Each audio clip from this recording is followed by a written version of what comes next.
अस्सलामुअलैकुम स्टूडेंट्स।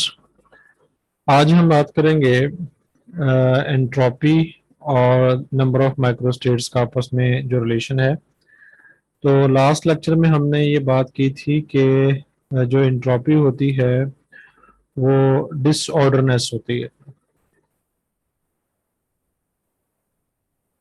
और इसका माइक्रोस्टेट्स के साथ जो है वो एक ख़ास रिलेशन होता है। तो इस लेक्चर में हम ये देखेंगे कि जब डिसऑर्डरनेस होती है तो नंबर ऑफ माइक्रोस्टेट्स जो हैं वो आपस में वो जो है वो इंक्रीज कर जाती हैं किसी भी सिस्टम के लिए।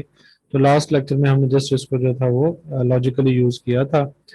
तो आज जो है वो हम इसको इसका जो है वो प्रूफ भी देखेंगे। तो जैसे कि स्टूडेंट्स में पता है कि जो हमारी स्टेट ऑफ इक्विलिब्रियम होती है किसी भी ऑसिलेटर सिस्टम के लिए, तो अकॉर्डिंग टू थर्मोडायनामिक्स उसकी जो इक्विलिब्रियम स्टेट है वो स्टेट होती है जहाँ पे उसकी जो एंट्रोपी होती है वो मैक्सिमम होती है। तो maximum entropy state is the equilibrium state.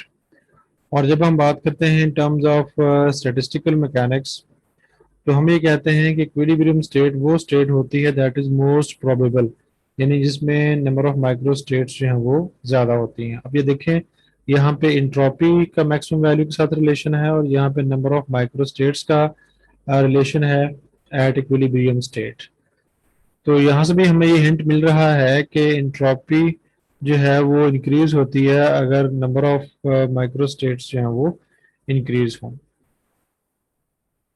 तो हम चूंकि जो हमारा रिलेशन है वो प्रूव कर चुके हैं एंट्रोपी का और माइक्रोस्टेट्स का। अब इसमें जो एंट्रोपी है एस, ये एक मैक्रोस्कोपिक वेरिएबल है, जैसे कि हम प्रीवियस लेक्चर्स के अंदर इसकी बात जो है वो कर चुके हैं।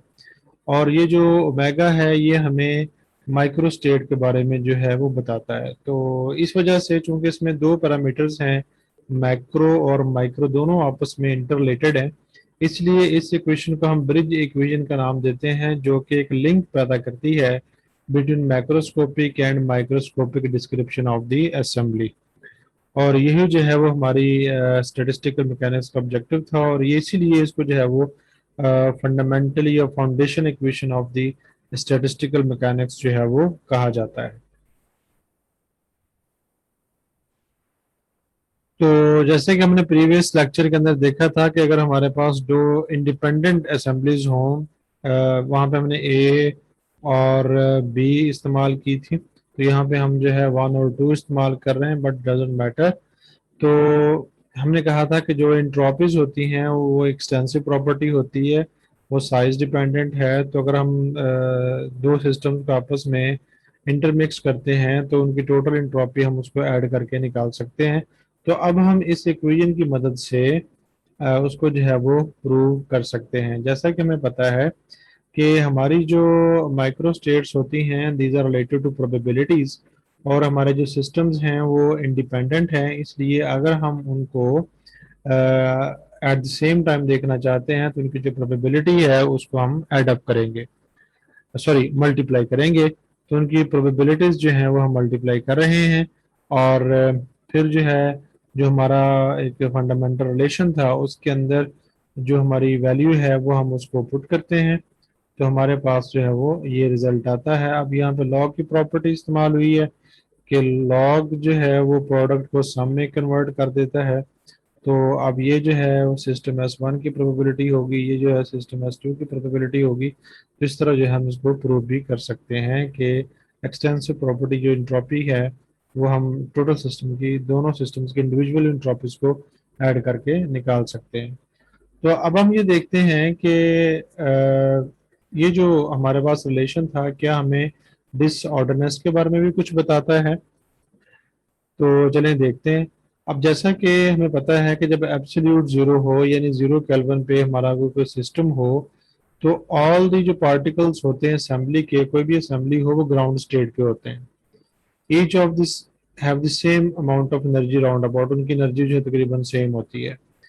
तो अब अगर we have N particles each having same energy, तो जाहिर बात है जब उनकी एनर्जी सेम होगी तो उनकी जिस स्टेट पे वो मौजूद होंगे वो एनर्जी स्टेट भी एक ही होगी। तो there is only one micro state. तो सो एट जीरो केल्विन हमारी जो माइक्रो स्टेट है वो 1 होगी, और जब हम इसका लॉग लेंगे तो वो 0 आएगा, यानी उसकी जो एंट्रोपी होगी वो 0 होगी। तो that was the perfect ordered state of the system. तो एज टी इंक्रीजेस, जब हम टेम्परेचर जब इंक्रीज करते हैं तो energy becomes available to be shared. तो एटम्स जो हैं वो एक दूसरे के साथ एनर्जी जो वो शेयर करते हैं ड्यूरिंग कोलिजन, जिससे बाज़ की एनर्जी ज़्यादा हो जाती है, बाज़ की कम हो जाती है। तो अब उनकी जो एनर्जी होती है वो जैसी नहीं रहेगी। सो उनकी जो एनर्जी स्टेट्स हैं वो जैसी नहीं रहेंगी। So omega becomes greater than 1। तो अब जो एनर्जी स्टेट्स अवेलेबल हैं वो 1 नहीं है बल्कि इससे ज़्यादा होंगी। तो इट मीन्स कि हमारी एस जो है वो इंक्रीज करेगी। तो इसका मतलब तो ये हुआ कि जब डिसऑर्डरनेस इंक्रीज करती है तो इसका मतलब ये है कि जो माइक्रो स्टेट्स होती हैं सिस्टम की वो इंक्रीज जो है वो कर रही होती हैं। It is now no longer possible to know the energy state of each particle since this may be different in various microstates that can occur. We say that the assembly becomes more disordered as the number of possible microstates increases. तो लिहाजा फिर हम कह सकते हैं कि number of microstates in this relation is a measure of disorderness. तो इसमें हमने ये देखा है कि जो हम कहते हैं कि डिसऑर्डरनेस इंक्रीज करने से एंट्रोपी बढ़ती है, बेसिकली वो माइक्रोस्टेट्स जो सिस्टम को अवेलेबल होती हैं उनके इंक्रीज करने से जो है वो एंट्रोपी बढ़ती है।